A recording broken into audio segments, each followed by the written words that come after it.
mereka karena suami istri yang sudah punya buku nikah. Jadi wajar-wajar aja mereka memang sampai saat ini masih suami istri.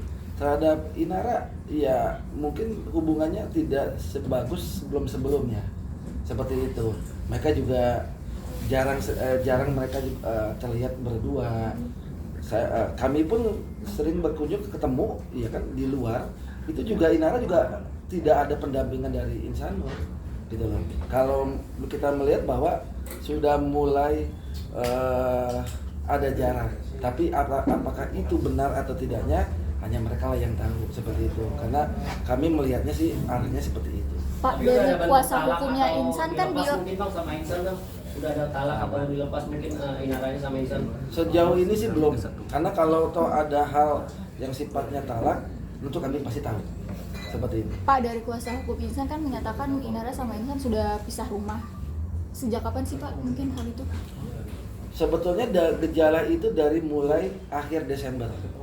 Dari mulai akhir Desember di minggu ketiga, minggu keempat itu memang ada gejala ke sana. Tetapi memang jujur aja Inara pun juga sudah siap dengan kondisi hal terburuk apapun.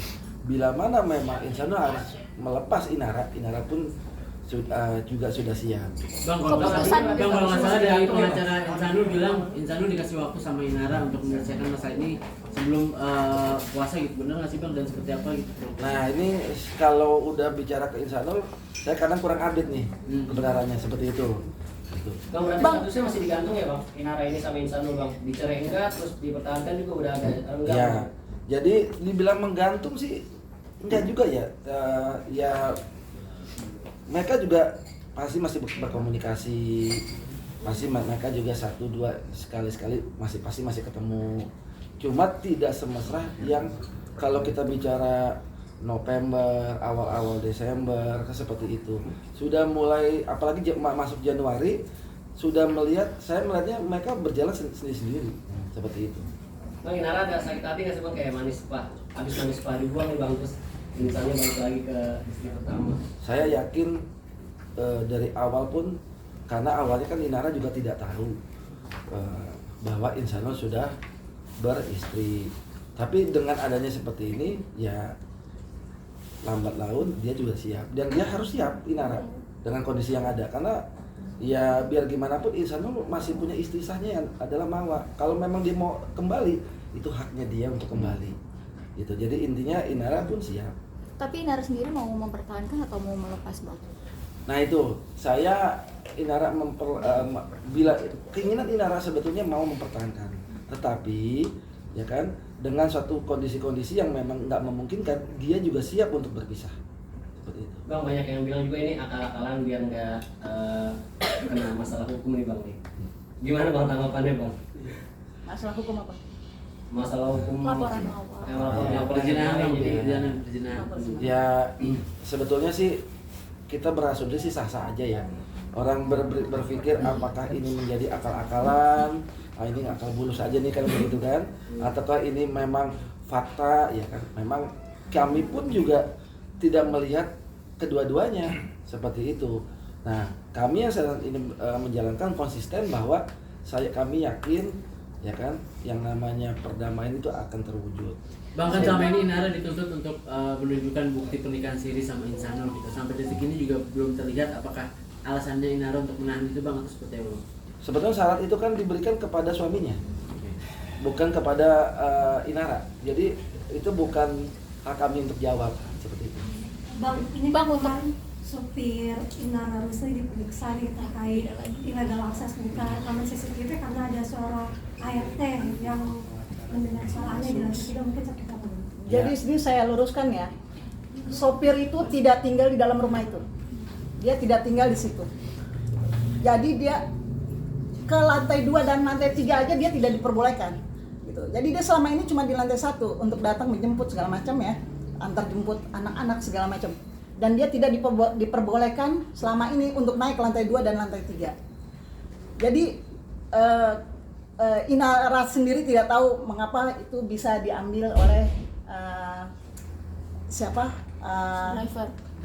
sopirnya itu. Mungkin saya tambahkan dikit ya. Saya juga udah melihat responnya atau pembicaraan dari pengacara, saya lupa namanya pengacaranya, dari Agung, seperti yang kemarin di BAP, ya kan.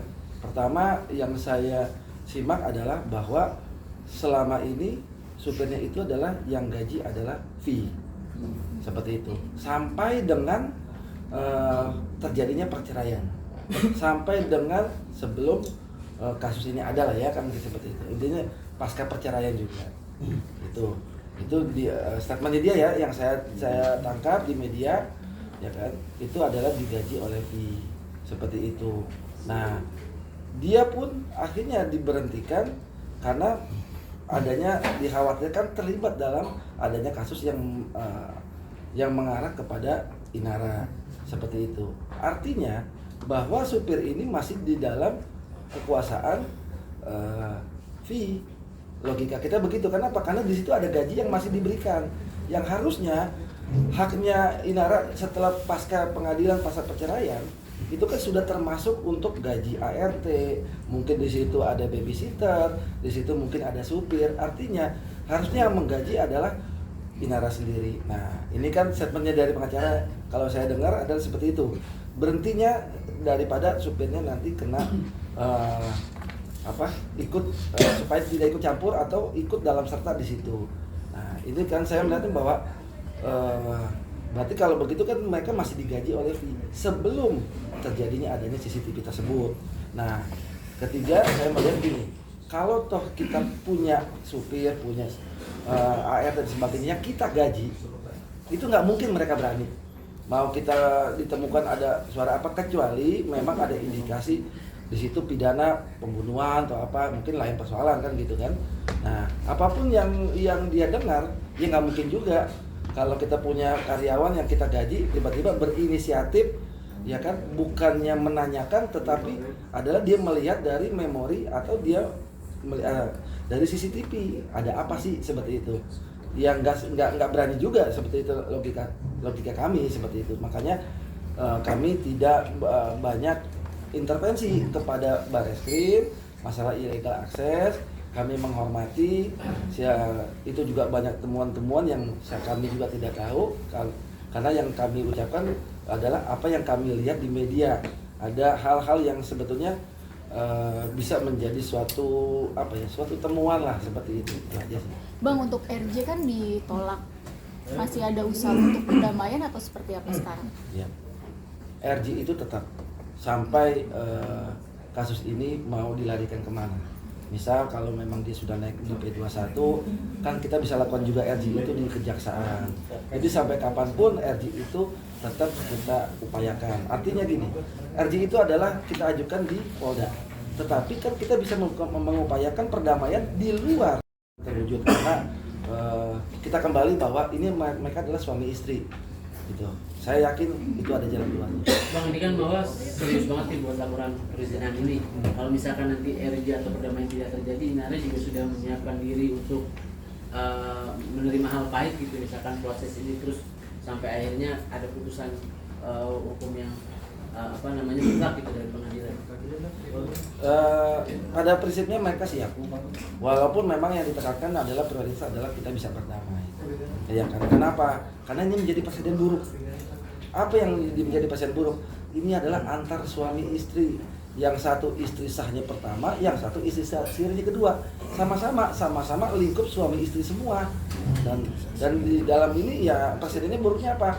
Ini akan menjadi kenang-kenangan kalau memang ini akhirnya sampai dengan ke tingkatan hukuman, putusan pengadilan, nanti menghukum sekian tahun, ya kan? Ini sampai kapanpun, dan ini mempengaruhi tumbuh kembang anak-anak, bahwa ini ya buruk akan menjadi buruk seperti itu, karena ini suami istri.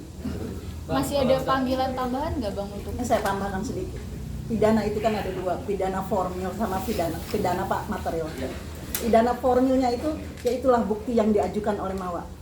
Bagaimana pidana formilnya itu bukti dijadikan sebagai alat bukti, padahal itu illegal akses. Bagaimana itu materialnya nanti bagaimana bisa berjalan gitu. Sedangkan formilnya sendiri aja itu tidak sah, melawan hukum gitu. Jadi menurut kami buktinya sendiri itu tidak sah gitu. Bagaimana mau dilanjutkan kalau bukti yang diajukan itu tidak sah gitu. Kayak gitu aja.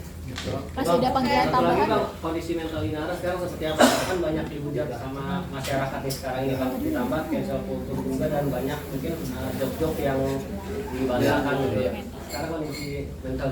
Nah ini dia, kalau bicara mental udah pasti ya kena mental lah Inara, ya kan? Apalagi ditambah yang terakhir ini dia tidak kunjung tiba anaknya yang memang di bawah pengawasan dia harusnya. Masuk kasus anak itu memang apa ya, tekanannya cukup lumayan lah itu, seperti itu. Jadi udah pasti yang namanya kena mental, ya kan, itu udah pasti.